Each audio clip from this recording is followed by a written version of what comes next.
दोस्तों, पाक अधिकृत कश्मीर यानी कि भारत का वो हिस्सा जिस पर अभी पाकिस्तान ने गैर कानूनी कब्जा किया हुआ है। दरअसल चीन और पाकिस्तान के बीच रेलवे प्रोजेक्ट को लेकर बड़ी खबरें आ रही हैं। कहा जा रहा है कि चीन जल्द ही पाकिस्तान को वेस्ट चीन से जोड़ने वाला है, और वो भी पाकिस्तान अधिकृत कश्मीर के रास्ते ट्रेन चलाकर। हालांकि चीन अपने इस प्रोजेक्ट को महज एक बिजनेस पर्पस की तरह ही दुनिया के सामने प्रेजेंट कर रहा है, लेकिन ये तो सभी जानते हैं कि चीन के इस प्रोजेक्ट के पीछे की असली मंशा क्या है। और ये भी सब जानते हैं कि अभी पाकिस्तान की ऐसी हालत नहीं कि वो रेलवे लाइन बिछा सके या फिर कोई नया प्रोजेक्ट बिल्ड कर सके। अब ऐसे में सवाल ये उठता है कि आखिर इस रेलवे रूट में पैसा इन्वेस्ट करेगा कौन? तो जवाब है डेफिनेटली चीन ही इसमें इन्वेस्ट करेगा। अब अगर चीन ने इसमें इन्वेस्ट किया तो फिर इस पटरी को फ्यूचर में उखड़ने में इंडिया को बड़ी मुश्किलों का सामना करना पड़ सकता है। दोस्तों, तो चलिए देखते हैं कि कैसे चीन एक तीर से कई निशाने साध रहा है। साथ ही जानेंगे कि आखिर चीन के इस प्रोजेक्ट के पीछे की असली मंशा क्या है, और आखिर चीन का यह प्रोजेक्ट है क्या, और क्यों चीन का यह प्रोजेक्ट भारत के लिए एक बड़ा सिरदर्द बन चुका है। दोस्तों, ये तो हम सब जानते हैं कि चीन और पाकिस्तान के साथ भारत के सीमा विवाद अक्सर तनाव का कारण बने रहते हैं। ये दोनों देश अलग अलग तो भारत को परेशान करते ही हैं, इनकी साझेदारी भी भारत के लिए मुश्किलें खड़ी करती है। इसी की एक मिसाल है चीन पाक आर्थिक गलियारा यानी सीपैक। दरअसल ये परियोजना पाक अधिकृत कश्मीर यानी पीओके से होकर गुजरती है, जो पाकिस्तान और चीन को जोड़ने वाला सबसे महंगा प्रोजेक्ट माना जा रहा है। हाल ही में चीन ने ऐलान कर दिया कि अब वो अपने इस प्रोजेक्ट को अंजाम देने में जुट गया है। दरअसल चीन ने अपने चाइना पाकिस्तान इकोनॉमिक कॉरिडोर यानी कि सीपीईसी प्रोजेक्ट के आगे बढ़ाने की बात कही है।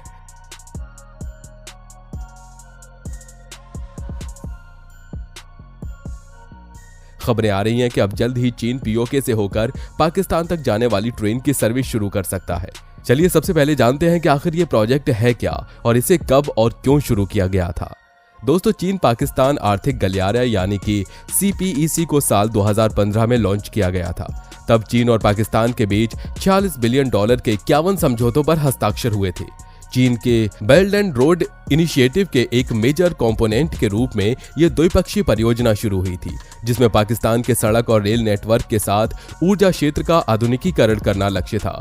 इसके अलावा देश के अलग अलग हिस्सों में स्पेशल इकोनॉमिक जोन बनाने थे। जब सीपीईसी शुरू हुआ तो पाकिस्तान के राजनेता अनुमान लगा रहे थे कि इससे 2015 से 2030 के बीच 23 लाख नौकरियां पैदा होंगी। इसके अलावा सीपीईसी से हर साल जीडीपी में 2.5% तक बढ़ोतरी का अनुमान था। हर कोई इसे गेम चेंजर मान रहा था। हर कोई मान रहा था कि चीन गरीबी के खिलाफ अपने मॉडल को पाकिस्तान में भी लागू करेगा और इससे लोगों का जीवन बेहतर होगा। सीपीईसी को शुरू हुए 8 साल हो चुके हैं, लेकिन जो सपने पाकिस्तानी अवाम को दिखाए गए थे उनमें से एक भी पूरा नहीं हुआ है।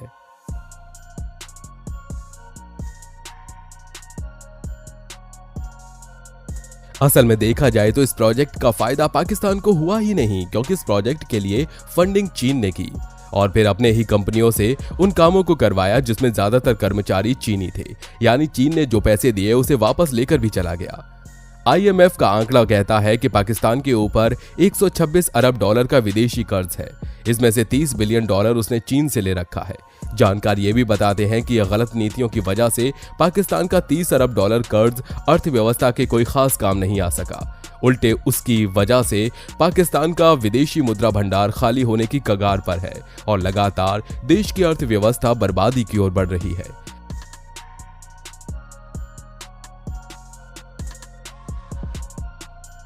चलिए अब जरा जानते हैं कि ये ट्रेन कहां से कहां तक और किस रास्ते से होते हुए गुजरेगी।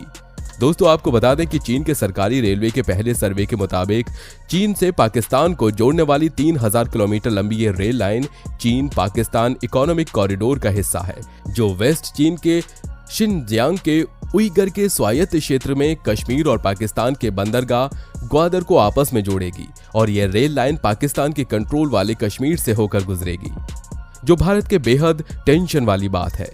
भारत हमेशा से ही चीन के इस प्रोजेक्ट का विरोध करता रहा है, लेकिन चीन अपने इस नाकाम हरकतों से बाज ही नहीं आता। भले चीन इस रास्ते बिजनेस करने का हवाला देता हो, लेकिन भारत को लेकर चीन की मंशा क्या है ये बात किसी से छिपी नहीं है। दरअसल चीन भारत को हर तरफ से घेरने की तैयारी में है, ताकि वक्त पड़ने पर किसी भी नाजुक हालत में चीन भारत पर हावी हो सके। तभी तो चीन ने श्रीलंका से लेकर नेपाल, भूटान और पाकिस्तान तक हर ओर से भारत को घेरने की पूरी प्लानिंग कर रखी है। वहीं भारत अब भी पीओके को भारत का एक हिस्सा मानता है और उसे वापस पाने की पूरी कोशिश में लगा हुआ है। ऐसे में चीन का पीओके में रेल लाइन बिछाना भारत को सीधे सीधे खुली चुनौती दे रहा है। वहीं जानकारों की माने तो अगर चीन पीओके के रास्ते पाकिस्तान तक ट्रेन चलाने की शुरुआत कर लेता है तो सुरक्षा के लिहाज से भी भारत के लिए अच्छी बात नहीं होगी, क्योंकि हम ये तो जानते ही हैं कि कैसे पाकिस्तान और चीन दोनों ही देश बॉर्डर पर भारत के साथ हमेशा टेंशन के मूड में ही रहते हैं। आप यहाँ शायद ये सोच रहे होंगे कि क्या सिर्फ भारत को घेरने के लिए चीन इतना बड़ा कदम उठा रहा है? पाकिस्तान जैसे कंगाल देश को इतना कर्ज दे रहा है और उस विवादित रास्ते से होकर ट्रेन लाने की बात कर रहा है। तो आपको बता दें कि इस प्रोजेक्ट को करने के पीछे चीन का अपना खुद का भी बड़ा फायदा है, क्योंकि इस प्रोजेक्ट के जरिए चीन पाकिस्तान के ग्वादर बंदरगाह को जोड़ेगा, जो कि ट्रेड के लिए पाकिस्तान का मेन बंदरगाह है। इससे यह रेलवे सिस्टम चीन को सीधे अरब सागर से जोड़ देगा, जिससे चीन ईरान, तुर्की और सऊदी अरब जैसे देशों के साथ सीधे ट्रेड कर पाएगा। और कहा तो यह भी जा रहा है कि आने वाले वक्त में चीन इस प्रोजेक्ट से ईरान और तुर्की को भी जोड़ देगा। आप मैप में देखेंगे तो आपको समझ में आएगा कि चीन फिलहाल इन खाड़ी देशों के साथ जो ट्रेड करता है या फिर जो भी इंपोर्ट एक्सपोर्ट का काम करता है, उस साउथ चाइना सी से होते हुए इंडियन ओशन से होकर गुजरता है। और चीन को ऐसी बात का डर है कि कभी भी अगर ताइवान और साउथ चाइना सी के दूसरे देशों के साथ या फिर भारत के साथ ही चीन के टकराव वाली सिचुएशन बनी और अगर इन देशों की सेना ने इन रास्तों को बंद कर दिया तो चीन की तो इकोनॉमी ठप हो जाएगी। तो ऐसे में चीन ऑप्शन के तौर पर CPEC प्रोजेक्ट को पूरा करने की जुगाड़ में पूरे जी जान से लगा हुआ है। अब चीन तो अपनी हरकतों से बाज आने वाला नहीं है, लेकिन जानकारों की माने तो चीन का ये CPEC प्रोजेक्ट के तहत पीओके से होकर ट्रेन गुजारने वाले प्रोजेक्ट में फिलहाल काफी अड़चने हैं। ऐसे में देखते हैं कि आखिर चीन इसे लेकर क्या करता है या फिर भारत की ओर से इस पर क्या एक्शन लिया जाता है। तो दोस्तों, ये है यथास्थिति। आज की तारीख में पाकिस्तान ऑक्युपाइड कश्मीर में चीन का दखल लगातार बढ़ता जा रहा है और अगर भारत में अब कुछ बड़े कदम नहीं उठाए तो पीओके भारत से काफी हद तक दूर होता चला जाएगा। आपके हिसाब से भारत को कौन से स्टेप उठाने चाहिए? अपने विचार नीचे कमेंट बॉक्स में जरूर लिखिएगा। और हाँ दोस्तों, वीडियो अगर पसंद आई हो तो वीडियो को लाइक करें और अगर आप हमारे चैनल पर नए हैं तो नीचे दिए गए लाल बटन को दबाकर इस चैनल को सब्सक्राइब जरूर कर लें।